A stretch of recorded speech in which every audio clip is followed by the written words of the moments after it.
আসসালামু আলাইকুম। আজকে আমরা আলোচনা করব ওজন কমানোর জন্য একটি কার্যকরী মেডিসিনটির নাম ফিটবিট ক্যাপসুল। এটি প্রস্তুতকারক স্কয়ার ফার্মাসিউটিক্যালস লিমিটেড। এটি কি উপাদান দিয়ে তৈরি? Apple vinegar, garcinia cambogia, ginger root, cayenne paper.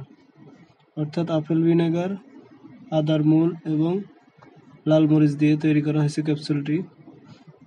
এটা এক পাতাতে 6টি করে থাকে। এটা পার পিস 15 টাকা করে। ইন্ডিকেশন কি জন্য ফিটবিট ক্যাপসুলটি খাওয়া হয়? এই ক্যাপসুলটি মূলত ওজন নিয়ন্ত্রণের জন্য অত্যন্ত কার্যকরী একটি ক্যাপসুল। ফার্মাকোলজি: মালুস ডোমেস্টিকায় অ্যাসিটিক অ্যাসিড থাকে।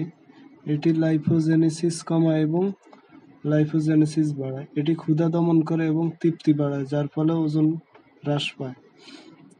গার্সিনিয়া ক্যাম্বোজিয়ায় হাইড্রোক্সিটিক অ্যাসিড থাকে, যা লাইপোজেনেসিসও কমায়। আদাতে জিঞ্জারল নামক যোগ থাকে, যা হজম শক্তি বাড়ায় এবং ক্ষুধা দমন করে। লাল মরিচে ক্যাপসাইসিন থাকে, যা হাইপোলাইসিস বাড়ায়। এই উপাদানগুলোর সংমিশ্রণের ফলে ওজন হ্রাস পায়।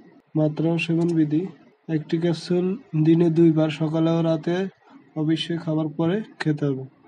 এছাড়া ডাক্তারের পরামর্শ অনুযায়ী সেব্য। মিথস্ক্রিয়া: ডায়াবেটিস প্রতিরোধী ওষুধ ম্যালুস ডোমেস্টিকা ফলের নির্যাস ইনসুলিন বা ইনসুলিন উদ্দীপক ডায়াবেটিস ওষুধের সাথে মিথস্ক্রিয়া করে এবং রক্তে শর্করা মাত্রা কমাতে পারে। ডিগক্সিন এবং মূত্রবর্ধক ওষুধ ম্যালুস ডোমেস্টিকা ফলের নির্যাস ডিগক্সিন এবং মূত্রবর্ধক ওষুধের সাথে মিথস্ক্রিয়া করে এবং পটাশিয়ামের মাত্রা কমিয়ে দেয়।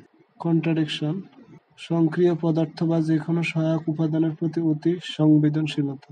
পার্শ্ব প্রতিক্রিয়া সাধারণত বমি ভাব, পেটের জ্বালা, বদহজম ইত্যাদি কিছু কিছু রোগীর ক্ষেত্রে দেখা দিতে পারে। সতর্কতা এবং সতর্কতা: